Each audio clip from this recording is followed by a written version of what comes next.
Hello students, I hope you all are well. Today I am going to teaching you civics subject. I am going to teach about the topic our government of class standard 6. Let's start. Class 6 के प्यारे बच्चों, आज civics में हम लोग अपना third chapter अवर government यानी हमारी सरकार के बारे में पढ़ेंगे. Every country needs a government to run the country according to some laws. दुनिया के प्रत्येक देश में एक सरकार की आवश्यकता होती है ताकि वो कुछ कानून के सहारे और कानून के हिसाब से पूरे देश का शासन चला सकें. The government plays an important role in our lives and does a number of things for the people.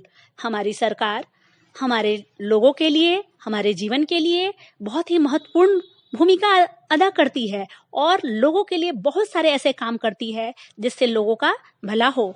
Need for a government यानी कि हमें सरकार की आवश्यकता क्यों है. The government takes important decisions. सरकार महत्वपूर्ण विषयों पर निर्णय लेती है. It works for the welfare of the people. It protects the boundaries of the country. Maintain law and order in the country so that development take place. सरकार लोगों की भलाई के लिए काम करती है. यह हमारे देश की सीमाओं की सुरक्षा करती है और पूरे देश में कानून व्यवस्था को नियंत्रित करती है ताकि देश का विकास हो सके. Government makes provision for services like roads and bridges, electricity, waterways, railways, health and sanitation etc. सरकार बहुत सारी सेवाओं के लिए कुछ नियम बनाती है, जैसे सड़कें बनाना, पुल बनाना, बिजली की व्यवस्था करना, जल मार्ग, रेल मार्ग, स्थल मार्ग आदि को सुचारू रूप से चलाना. हेल्थ एंड सैनिटेशन यानी स्वास्थ्य और स्वच्छता के संबंध में भी बहुत सारे नियम बनाती है. Government even protect against external aggression and is responsible for maintaining unity and integrity of the country. यहाँ तक कि सरकार बाहर से होने वाले आक्रमणों से भी देश की सुरक्षा करने का दायित्व लेती है. साथ ही यह पूरे देश की एकता और अखंडता को कायम रखने में के लिए भी उत्तरदायी है.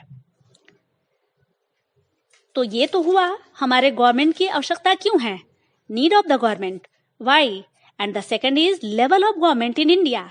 तो भारत में सरकार के कितने स्तर हैं. Government in India can be found at 3 level. Bharat में सरकार 3 स्तरों पर पाई जाती है, यानी कि भारत में त्रिस्तरीय शासन व्यवस्था है. फर्स्ट यूनियन और सेंट्रल गवर्नमेंट, संघ या केंद्रीय सरकार. सेकंड स्टेट लेवल गवर्नमेंट यानी कि राज्य स्तरीय सरकार. And third local self government, स्थानीय स्वशासन. And the central government takes decision for the whole country. केंद्र सरकार पूरे देश के लिए निर्णय लेती है कि पूरे देश में वो कौन सी कानून व्यवस्था लागू की जाए. State government makes decision for applying in आउन स्टेट ओनली. लेकिन राज्य सरकारें अपने राज्य में लागू करने के लिए निर्णय लेती है. बहुत सारे निर्णय ऐसे लेती है जिसे वो सिर्फ अपने राज्य में ही लागू कर सकती है. Local self government looks after the village and towns. और जो स्थानीय स्वशासन है वो अपने अपने क्षेत्र के गांवों और शहरों तक सीमित रहता है. And the next is organ of governments यानी कि सरकार के अंग. सरकार के कौन कौन से अंग हैं. Both the central and state government है 3 ऑर्गन्स. केंद्र सरकार और राज्य सरकार दोनों में 3 अंग होते हैं, राष्ट्रीय स्तर पर भी और राज्य स्तर पर भी. These 3 organs are executive, legislature and judiciary. ये 3 अंग जो हैं विधायिका, कार्यपालिका और न्यायपालिका. Each perform certain function और प्रत्येक का अपना एक विशेष कार्य है. तो first of all we deal with legislature. Legislature यानी विधायिका. Laws are made for the government and as citizen of a country people have to abide by it. हमारे देश की जो सरकार है वो नागरिकों के लिए कानून जो बनाती है तो लोगों को उनका पालन करना होता है और वे लॉ बनाने वाली जो बॉडी होती है उन्हें लेजिस्लेचर कहते हैं. एग्जीक्यूटिव यानी कार्यपालिका. Government even has the power to enforce this law. सरकार का सरकार का ये पावर है कि वह इन कानून को लागू भी करवाए। इसके लिए उसकी एक स्पेशल बॉडी होती है जिन्हें एग्जीक्यूटिव या कार्यपालिका कहते हैं। एंड थर्ड इज जुडिशियरी यानी न्यायपालिका। Courts have the power to give justice to the aggrieved party. हमारे जितने भी कोर्ट यानी न्यायालय हैं उन्हें यह शक्ति दी गई है कि वो जो भी पार्टी जो परेशान है, वादी या प्रतिवादी, उन्हें वो न्याय दे। टाइप्स ऑफ गवर्नमेंट यानी सरकार के प्रकार। There are 2 types of government. 2 प्रकार की सरकारें होती हैं, डेमोक्रेटिक एंड ऑथोरिटेरियन यानी एक प्रजातांत्रिक और एक सत्तावादी। In a democratic government people have a right to choose their representatives.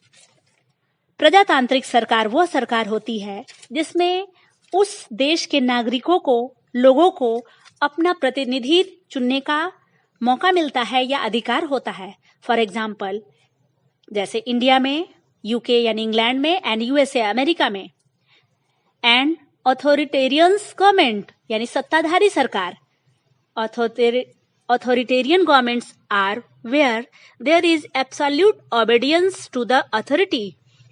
सत्तावादी सरकार वो होती है जिसमें अधिकारियों को पूरी तरह से उनकी आज्ञा का पालन करने के लिए लागू करना पड़ता है अपनी जनता पर। यानी कि जो भी सत्ताधारी पार्टी है या व्यक्ति है, उनकी बातों को ही कानून माना जाता है। For example, Saudi Arabia, Myanmar. And the universal adult franchises यानी सार्वभौमिक वयस्क मताधिकार। All adults above 18 years in the country are allowed to vote or have the right to vote, regardless to their caste, religion and economic condition. Bharat में 18 वर्ष से अधिक उम्र के जितने भी वयस्क हैं, उन्हें देश में वोट देने का अधिकार दिया गया है। चाहे वो किसी भी जाति, धर्म या आर्थिक स्थिति के हों, वे वोट दे सकते हैं, चाहे वो स्त्री हो या पुरुष। इसे यूनिवर्सल एडल्ट फ्रेंचाइजीज कहा गया है। That is all about our government. Thanks.